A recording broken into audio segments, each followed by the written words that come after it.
রহস্য পৃথিবীর অজস্র প্রাকৃতিক বৈষম্যের মধ্যে কৈলাস পর্বত হলো এমন একটি স্থান যা কেবল তার সৌন্দর্যের জন্য নয়, বরং তার রহস্যময়তার জন্যই বিখ্যাত। হিমালয়ের এই পবিত্র পর্বতটি শুধু একটি প্রাকৃতিক আশ্চর্য নয়, এটি ঘিরে রয়েছে বহু অমীমাংসিত রহস্য যা আজও ব্যাখ্যাতীত। চলুন আজ আমরা এই রহস্যময় কৈলাস পর্বতের আসল ঘটনা উদ্ঘাটন করি। কৈলাস পর্বত হিমালয়ের কোল ঘেঁষে একটি স্থান। এই পর্বতটি এমন কিছু বৈশিষ্ট্যের অধিকারী যা পৃথিবীর স্বাভাবিক নিয়ম নীতির বিপরীত। কৈলাস পর্বত হিমালয় পর্বতমালার অংশ হলেও এর গঠন ভিন্ন।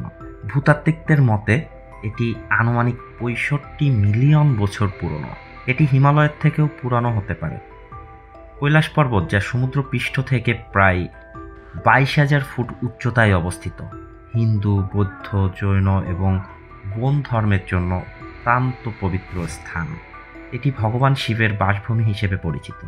স্থানীয়রা বিশ্বাস করে এই পবিত্র অলৌকিক শক্তির কেন্দ্রবিন্দু, যা এই পৃথিবীর বাইরের কোনো শক্তির সঙ্গে যুক্ত। এই পর্বতের সবচেয়ে বড় রহস্য হলো এর শীর্ষে কেউ কখনো উঠতে পারেনি।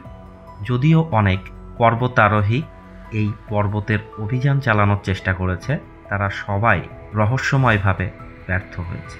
কৈলাস পর্বতের পরিবেশ অভিযাত্রীদের মধ্যে গভীর আধ্যাত্মিক অনুভূতি সৃষ্টি করে। উচ্চতাজনিত অসুস্থতা, চরম ঠান্ডা এবং কঠিন ভূখণ্ডে চলাফেরা করতে গিয়ে অভিযাত্রীরা শারীরিকভাবে ক্লান্ত হয়ে পড়ে।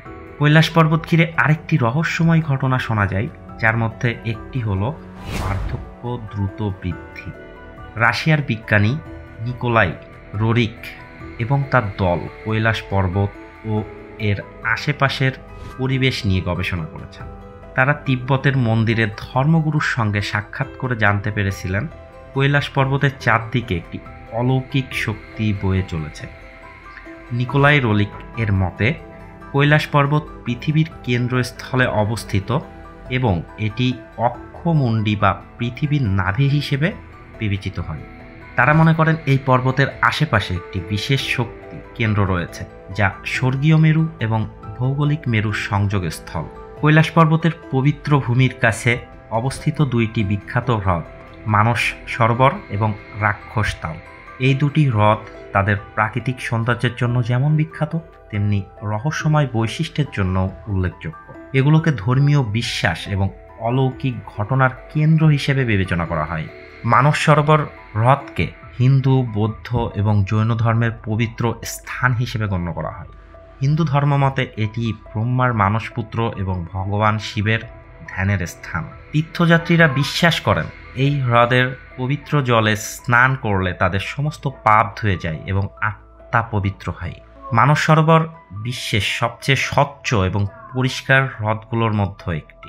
আশ্চর্যজনকভাবে হ্রদের পানির রং এবং প্রকৃতি দিনের বিভিন্ন সময় ভিন্ন ভিন্ন দেখা যায়। তীর্থযাত্রীরা মনে করেন এই হ্রদের পানিতে তাদের আধ্যাত্মিক অভিজ্ঞতা বৃদ্ধি পায়। বৈজ্ঞানিক বৈশিষ্ট্য: মানস সরোবর ১৫,০০০ ফুট উচ্চতায় অবস্থিত এবং এর পানি খনিজ সমৃদ্ধ। হ্রদটি বরফ গলে তৈরি হওয়া একটি বিশাল জলাশয়, যা প্রাকৃতিক দিক থেকে বৈচিত্র্যময়। রাক্ষসতালের পৌরাণিক কাহিনী: হিন্দু পুরাণ অনুসারে রাক্ষস রাজা রাবণ কৈলাসের শিবকে সন্তুষ্ট করতে এই হ্রদের তীরে ধ্যান করেছিলেন, কিন্তু এটি তার ক্রোধ এবং নেতিবাচক শক্তির সঙ্গে যুক্ত। রাক্ষসতালের পানি লবণাক্ত এবং পান করার উপযোগী নয়। এর পাশে থাকা মানস সরোবরের পানি মিষ্টি হওয়া সত্ত্বেও এই হ্রদের পানি খাওয়ার অযোগ্য। হ্রদটি রাতে বিশেষ করে ভয়ঙ্কর দেখায়। এর তীরে কোনো তীর্থযাত্রী রাত্রি যাপন করেন না। কিছু লোক দাবি করেন রাক্ষসতালের কাছে অদ্ভুত আওয়াজ শোনা যায়। এর পানিতে কখনো কখনো রহস্যময় ঘূর্ণি বা আলো দেখতে পাওয়া যায়, যা বিজ্ঞানীরা এখনও ব্যাখ্যা করতে পারেনি। কৈলাস পর্বতের নিকটবর্তী স্থানে এক ধরনের গম্ভীর শব্দ শোনা যায়, যা স্পষ্টভাবে ওম ধ্বনির মতো শোনায়। এই ধ্বনিটি শুনে অনেকেই আধ্যাত্মিক শক্তি এবং ধ্যানের গভীর অনুভূতি অর্জন করে।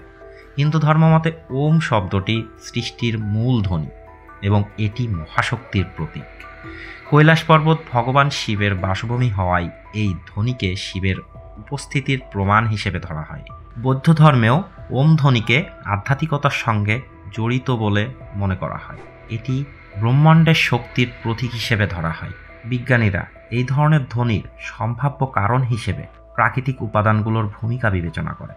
পর্বতের ভৌগোলিক গঠন, উচ্চতা এবং বাতাসের প্রবাহের কারণে কিছু ধ্বনি সৃষ্টি হতে পারে, যা ওম ধ্বনির মতন শোনাতে পারে। তবে এই বিষয়ে নির্দিষ্ট বৈজ্ঞানিক গবেষণা ও তথ্যের অভাব রয়েছে। আপনার মতামত অবশ্যই কমেন্টে জানাবেন। Report news protocol.